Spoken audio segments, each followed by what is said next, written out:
Hi, hello. My name is Purmila Gurung, and today I am going to present a comparative analysis of employment relations in Australia and South Korea. This presentation is part of our HRMT 20029 course in Term 1 2025. I'll be exploring how government law rules, labor laws, and institutional frameworks differ between the two countries and what these differences mean for both workers and employers.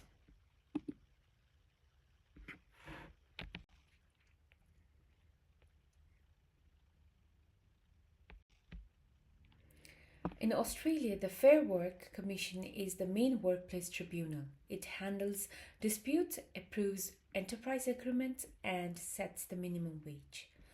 The system operates under the Fair Work Act 2009, which provides the legal foundation for fair and consistent employment laws nationwide. Workers and employees often engage in enterprise bargaining, supported by modern awards that set minimum industry standards. Additionally, the national employment standards guarantee basic rights like leave, hours of work, and job security for all employees.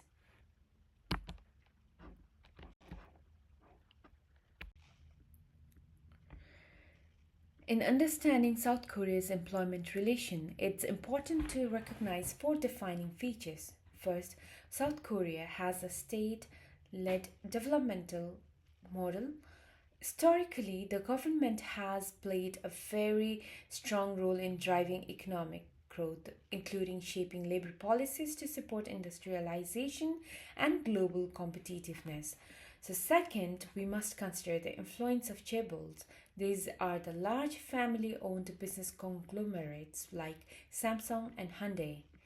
Chaebols have significant economic and political power, and they have traditionally shaped employment practices, often favoring management interests over worker representations. Third, South Korea uses an enterprise based bargaining system. This means the collective bargaining usually happens at the company level and not across entire sectors or industries. As a result, only workers in large firms with strong unions tend to benefit, while many in smaller and irregular jobs are left out. Finally, there's a 52 hours work week policy introduced to tackle South Korea's long working hours culture, and this policy limits standard working time to 40 hours per week with a maximum of 12 hours of overtime. This aims to improve work life balance and reduce stress related health issues. And together, these factors show deeply government policy, business structures, and cultural norms influence the employment landscape of South Korea. Australia has introduced several important reforms in recent years to protect workers. First, the definition of casual work has changed. Now, casual workers have an option or right to move into permanent roles.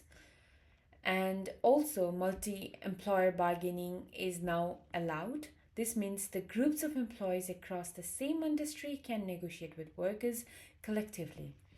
And another major step is the legal protection for gig workers. Those working for Uber have now minimum standards and protection against the unfair deactivation. And finally, the new rules give workers the right to disconnect after hours, and wage theft will now become criminalized if if the employees are paid lower than the minimum wage.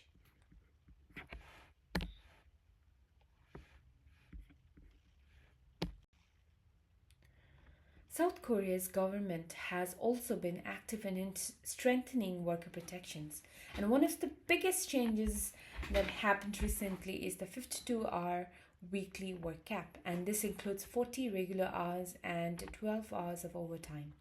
Minimum wages have also increased to 10,031 by 2025, And there's also more support for hiring young people under 34, which helps reduce youth unemployment.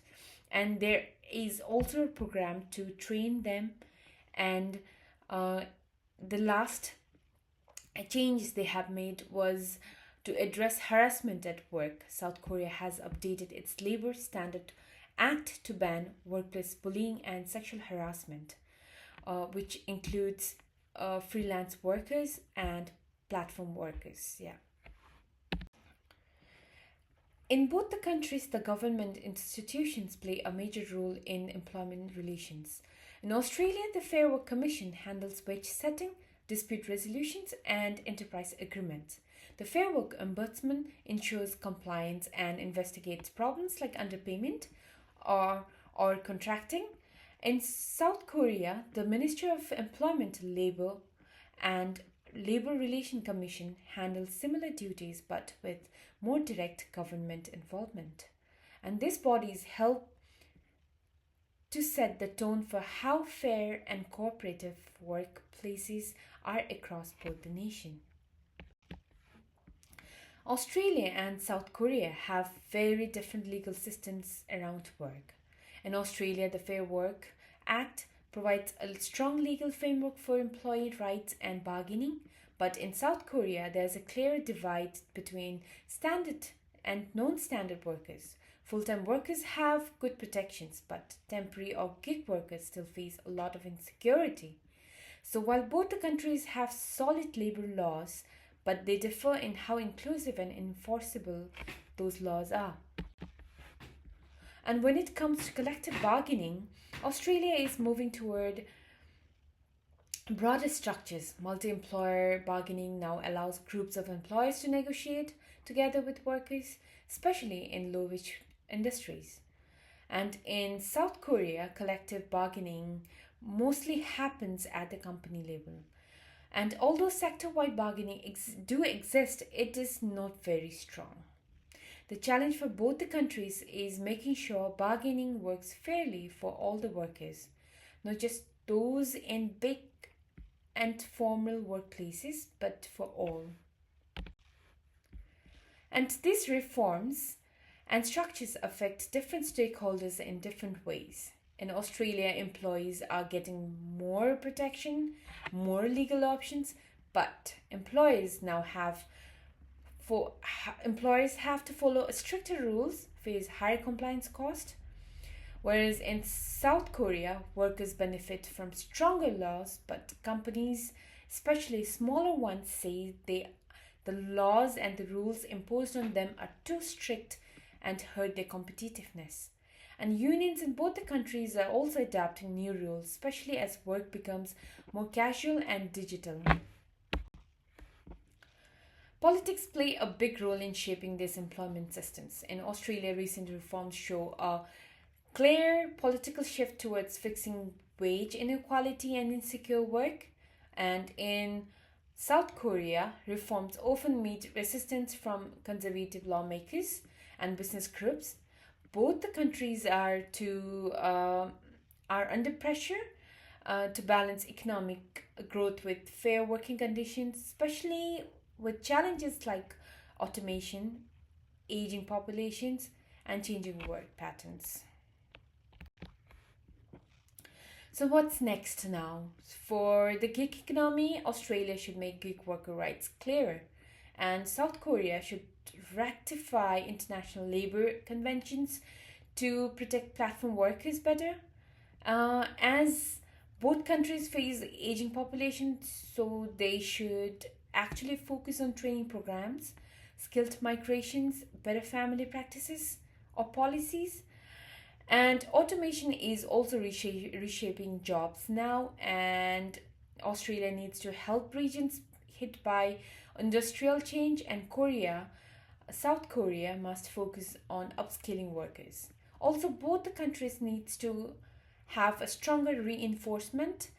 Australia for wage theft and gig work, whereas South Korea for anti-harassment rules. Lastly, the bargaining systems must evolve to better support fairness and inclusions for both the countries.